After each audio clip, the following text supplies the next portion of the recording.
I believe in Hashem. I trust in Hashem. There never is a moment when that I am alone and I'm on my own. I believe and I trust in Hashem because I understand that He's holding my hand and every step is perfectly planned. He's holding me tight, so I'll be all right. I believe and I trust in Hashem.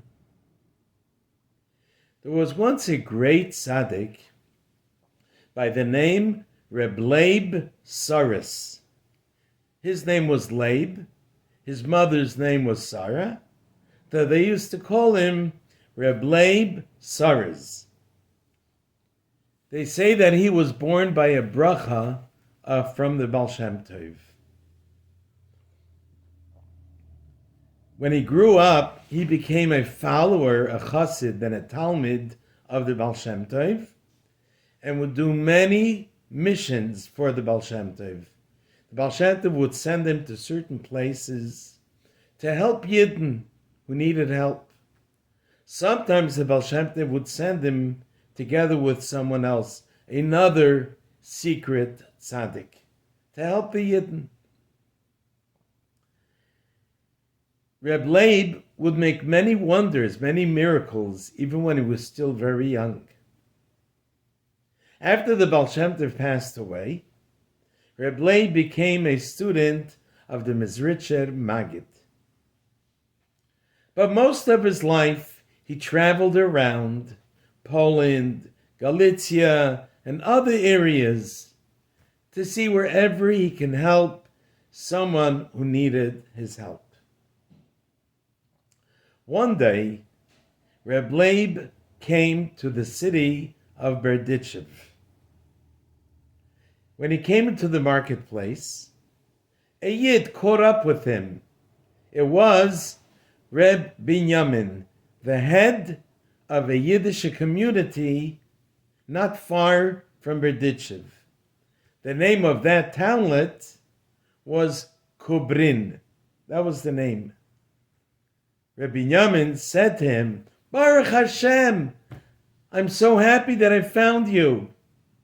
We have a very serious problem, a sad story to tell you. Reb Labe, please listen. And he told Reb Labe as follows. The Yidden in Cobrin built their houses, their stores, their shul, and other things. They built it on land that belonged to a Paritz. The Paritz, in fact, was a very friendly person. He was very nice to the Yidden. He never asked them to pay rent or anything. And the Yidden lived peacefully. But not long ago, the Paritz passed away, and his son took over the entire land. What happened? The son did not like the Jews. So as long as his father was alive, his father would control him. But now that his father wasn't here, he showed his hatred openly. And he came to the Jews with a demand. And he said, you guys owe me rent for all the years that you lived on my father's land. You never paid rent. You have to pay me the rent plus interest extra. Even though the father never asked for rent. But that's what he's making up now.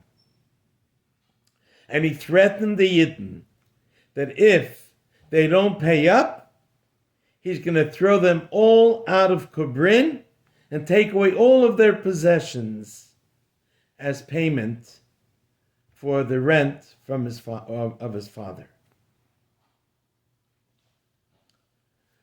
Reb Labe listened carefully, and he said, you know what? I will, Be'ezus Hashem, go to the Paritz and I'll have a talk with him. Maybe I can convince him to give up his plan. So the next day, Reb Labe Saris went to the castle of this Paritz, and as soon as he walked in, the Paritz was shocked. He didn't expect him to come. He sees this tall man, beautiful long kapata, beautiful white beard, and such a shiny, special-looking face. He was surprised that he came without an invitation. But as soon as the Paritz recovered from his shock, he said, "Oh, Rabbi, you came to bring me the money from the Jews, right?" And Reb Labe Saris answered him, "Your father never asked the Jews for money. He never had that in mind. He never intended to charge them. As a matter of fact, he invited them to his land because he knew that if the Jews come to his land, it will bring blessings for him. He will succeed. And therefore, if you just let the Jews continue to live there, then the Jews will pray for you and they'll be so thankful." The Paritz says, "I don't need their prayers. I want the money, and I do need it now." Reb Labe Saris gave him a very sharp look,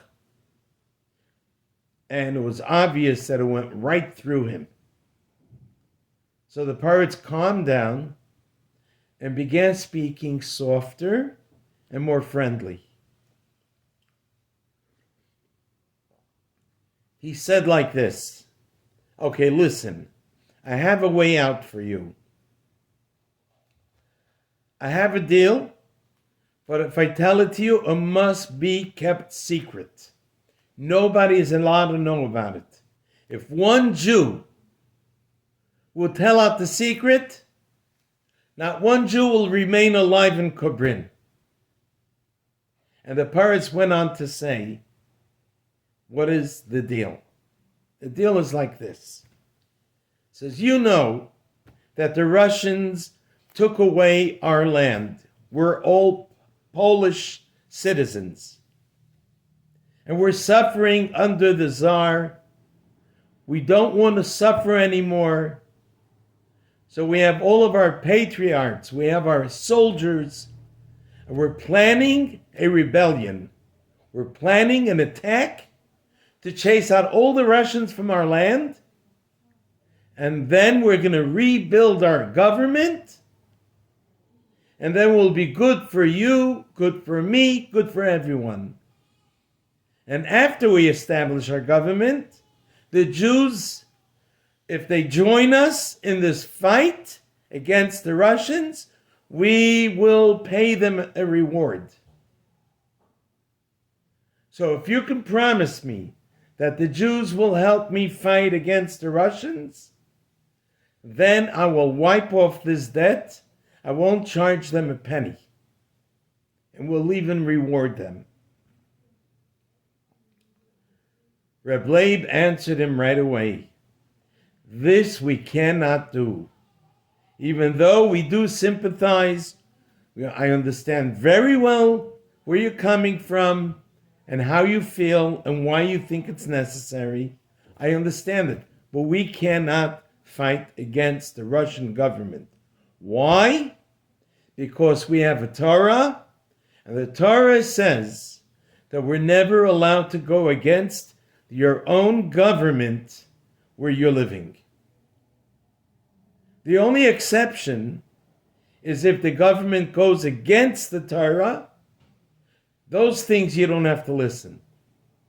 But everything else that has nothing to do with Torah and mitzvahs, we are commanded to obey the government and support the government. So we cannot be part of that fight. Sorry." The pirates got very angry. He jumped out of his seat and he said, "Get out!" And Rebbe Labe stood up and walked out slowly, and he said, "Hashem, the guardian of Israel, will protect us." As Rebbe Labe made up with Binyamin, he's going to meet him to tell him how it went and if there's anything more to do. When he met with Rebbe Binyamin, he said to him, "I tried my best and it did not work. The pirates is so stubborn, he's not giving in. So plan A is not working. We're going to have to do plan B." What's B? B stands for bitachon. Of course, we have to have bitachon in Hashem, but we got to do something. So listen what you're going to do. I'm going to send you to a Jew who will be able to help. Emiyatz Hashem. This is a poor broom maker. He makes brooms, who lives in a hut with his wife deep, deep in the forest. You're going to go to him and you're going to tell him that Labe Saris sent you to him. His name is Yaakov, and you're going to go there Friday. You're going to get there in time for Shabbos, and you must take along with you wine, challah, and food for 3 meals of Shabbos. Yes, you're going to spend your Shabbos there. But don't you dare tell anyone the secret about where I'm sending you. It must be kept secret. Rebbe Binyamin followed the instructions very carefully, and Friday morning he set out on his trip. He entered the forest, and it did take him many, many hours. When he finally found the hut deep in the forest, he looked at the hut. It's so small, and he sees the door was halfway open. He was able to see through the doorway that there was only one room in the hut, which had 2 beds, 1 table, and 2 small wooden stools, chairs. There was an old lady there who turned around and noticed him and got upset. And she said, "I'm sorry, I have nothing for you." And he said to her, "Don't worry, Baruch Hashem, I brought my own food. And I'm going to sleep outdoors. The only thing I'm asking for is I would like to sit down when I eat my meal, to eat by a table, if possible." Just then, Yaakov arrived. The broom maker came. He was carrying a bundle of sticks and twigs. When he saw Binyamin, whether he was surprised or not, he surely didn't show it. He didn't say a word.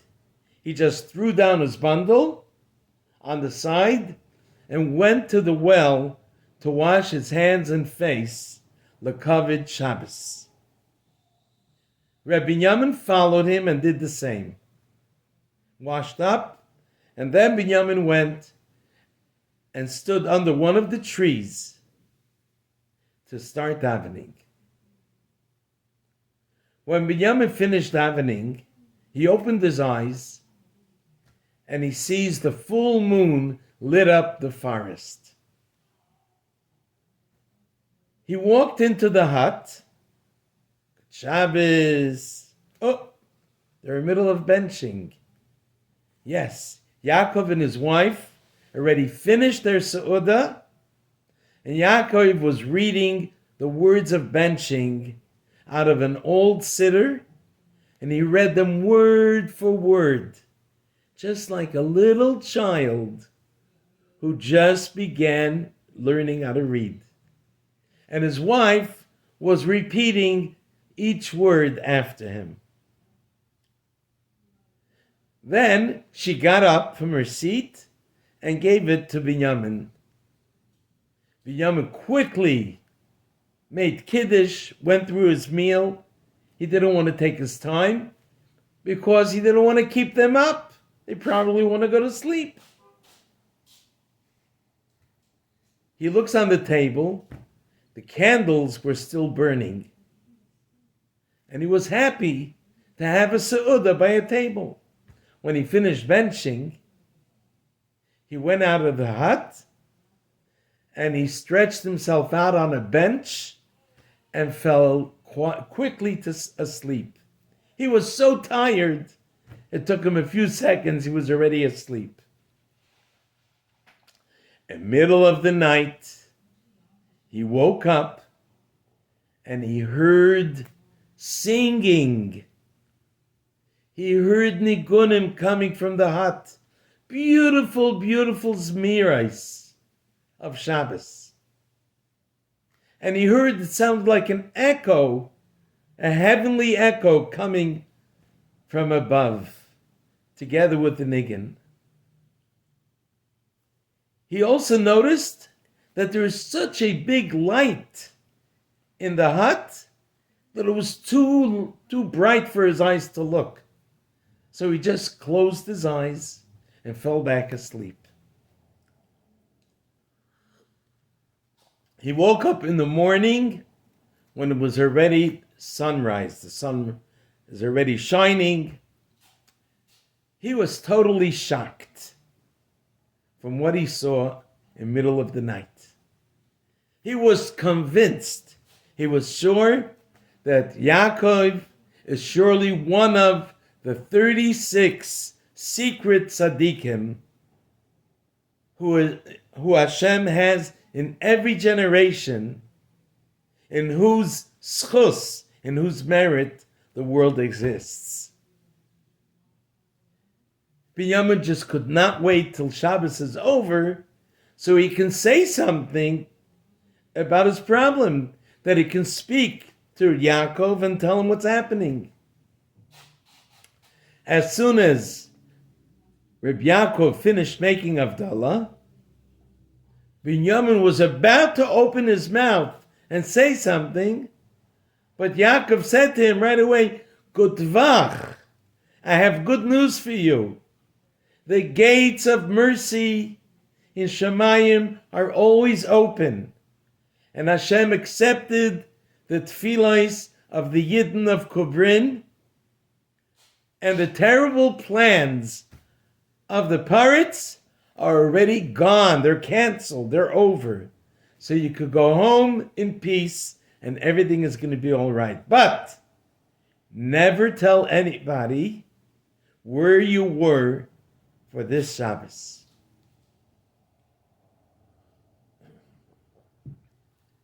The next morning, Binyamin began his trip home. When he got home back to his town, people came running to him from all sides. And they said, Hey, Binyamin, where were you for Shabbos? Where were you? You missed all the fun. What? What happened? You could have witnessed the miracle. A tremendous miracle happened Shabbos morning. You want to tell me about it? Yes. While we were in shul davening Shabbos morning, suddenly we saw a big group of soldiers on their horses. They were actually Russian Cossacks, powerful soldiers, and they all stormed into the castle of the pirates. And a few minutes later, they took the pirates out in chains, put them on a wagon, and started to drive him away. And they said they're taking him to Petersburg to stand on trial because he's planning to fight against the Russian government. Rebbe Binyamin, of course, celebrated and rejoiced with all the Yidden. But it took a few months until Binyamin found out the secret behind the arrest of the pirates. Why did they come to him suddenly? How did he find out? He got an invitation from the governor of that area, of that province. He came to the governor, and with a big smile and a handshake, the governor says, "I'm so happy to see you. I would like to share something with you." Binyamin sat down, and the governor begins telling him. Says, "You know that pirates that we arrested? I'll tell you why we arrested him. It has been a while that we have suspected that he is up to trouble. We had a suspicion that he wants to make an uprising. He wants to fight. Well, we didn't have any proof until one day, one of our men found a secret letter that the pirates wrote. And guess what it said in the letter? It says that he tried to convince the Jews to help him in his fight against the Russian government. And the Jews did not listen. Neither rewards or threats would get the Jews to join him in his fight. And therefore, the pirates is writing in this secret letter, we need a lot of men. And once we succeed, we are going to make the Jews pay a big price for their not wanting to help us out. Once we had the evidence, we had the proof, we went, we arrested him. He already stood on trial, and they sent him away, far, far away to exile, never ever to come back. And they took away all of his property. Whatever he owned was taken away by the government. Now the Tsar of Russia heard about it, and he wants to show his appreciation to the Jews of Cobrin, that they were so loyal to him, and they didn't want to fight against the Russians. So the Tsar decided to give away that land of Cobrin as a gift to the Jewish people who live there, so they can continue living there without having to pay rent or any taxes. And the governor gave him a document, a special contract, which says that the Jews are now the owner of that land. Rebbe Binyamin came back home and told the Yidden and showed them the document. And he was able to tell them about the Hashgacha Pratis, how Hashem helped them. But there was one thing he wasn't able to tell them. What Reb Labe Saris had to do with it, and where he had spent his Shabbos.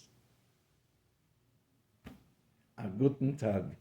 Because this is another Hakel, make sure you give tzedakah and say a tefillah, we want Mashiach now.